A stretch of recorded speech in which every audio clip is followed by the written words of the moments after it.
दादन श्रमिक और अणसंगठित क्षेत्र में श्रमिकों को राशन कार्ड देवाक समस्त राज्य को निर्देश देते सुप्रीमकोर्ट। गला वर्ष एप्रिल 2023 रे यह निर्देश दिया जायतिला।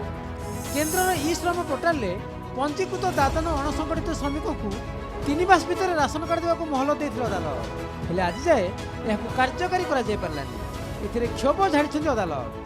केंद्र और राज्य को शेष महलत देइछन्ति सुप्रीमकोर्ट। ई श्रम पोर्टाल रे पंजीकृत दादन श्रमिक अणसंगठित मजूरिया को तुरंत राशन कार्ड जगाइबाक निर्देश देइछन्ति। भोकिला काहाको अपेक्षा करेना, भोकर जड़ा को सरकार उद्बोध करନ୍ତୁ। जातीय खाद्य निरापत्ता एक्ट 2013 अनुसार तुरंत यह कार्यकारी कर बोली कहिछन्ति सुप्रीमकोर्ट। जदि यह कार्यकारी करिबारे फेल मानती तेबे संपुक्त राज्यर खाद्य सचिव को कारण दर्शाओ नोटिस हेबो। जो राज्य योग्य हिताधिकारी को चिन्हट कर सारे कि राशन कार्ड दे पाना से सत्यपाठ मागिछन्ति सुप्रीमकोर्ट। जदिव कोविड समय दादन श्रमिकों को राशन कार्ड दि जाइथिला, किंतु यार संप्रसारण समस्त अणसंगठित क्षेत्र में काम करता श्रमिकों को भी मिलवा दरकार बोली कहिछन्ति अदालत।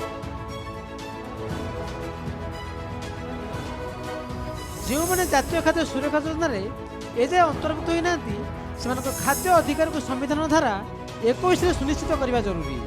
दादन अणसंगठित श्रमिकों को चिन्हट से केवाईसी करने सह ई श्रम पोर्टाल पंजीकरण को भित्ति करी प्राथमिक भित्तिरे राशन कार्ड देवाक निर्देश दिया जायतिला।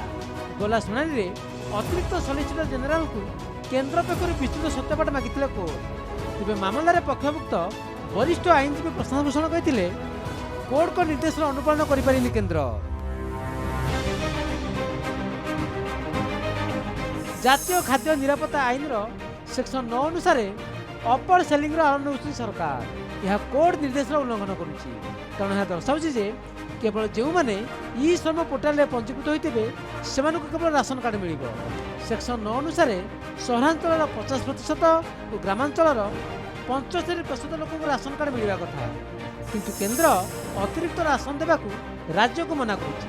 खाद्य कोटा टार्गेट पूर्ण होगला कही बारण करुछि। जेतेबेले कि राज्य राशन कार्ड पाइबाकू अतिरिक्त योग्य हिताधिकारी तालिका केंद्र को देइछि। राशन सामग्री लगी अतिरिक्त अलॉटमेंट मागिले भी राज्य को देवाकू मना करुछि केंद्र। जनवरी 2023 रे ई श्रम पोर्टाल रे पंजीकृत 28 कोटी 55 लाख प्रवासी अणसंगठित श्रमिकों पाखरे राशन कार्ड अच्छी तो एमानकू एनपीएस आधार रे राशन दिया जाउछि कि नहीं जानिबाकू चाहिथिले कोर्ट।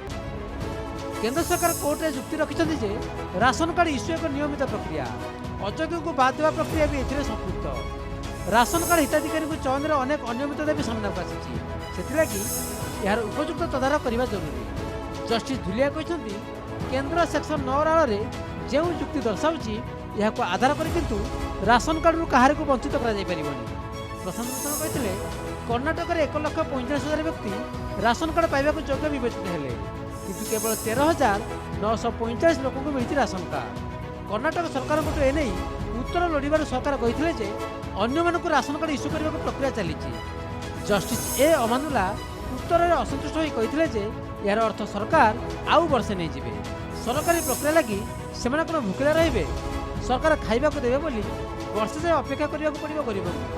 एमती हेले अदालत अवमानना नोटिस जारी करने को बाध्य होली कहते जस्टिस अमानुल्ला। भोकिला काहाको अपेक्षा करिपरिबनी। कोविड महामारी रे लॉकडाउन पीरियड रे प्रवासी दादन श्रमिकों को निज घर को फेरे आनी सेठारे काम देवार बंदोबस्त करନ୍ତୁ सरकार। मे 26, 2020 रे एभली निर्देश देते सुप्रीमकोर्ट। यह चिन्हटीकरण प्रक्रिया को बाध्यबाधकता न करी आग शुक्ला राशन सामग्री जगाइबा निर्देश देते कोर्ट। बाटर थिबा दादन श्रमिकों को रंधा खाद्य देवाक निर्देश देते अदालत, किंतु जातीय खाद्य निरापत्ता एक्ट रे जो श्रमिक मैंने कवर होना से शुक्ला राशन सामग्री मिलूनी बोली अभियोग कर कोर्ट द्वारस्थ होता वरिष्ठ आईनजीवी प्रशांत भूषण। ब्यूरो इनपुट सह प्रदीप नायक रिपोर्ट, नक्षत्र न्यूज।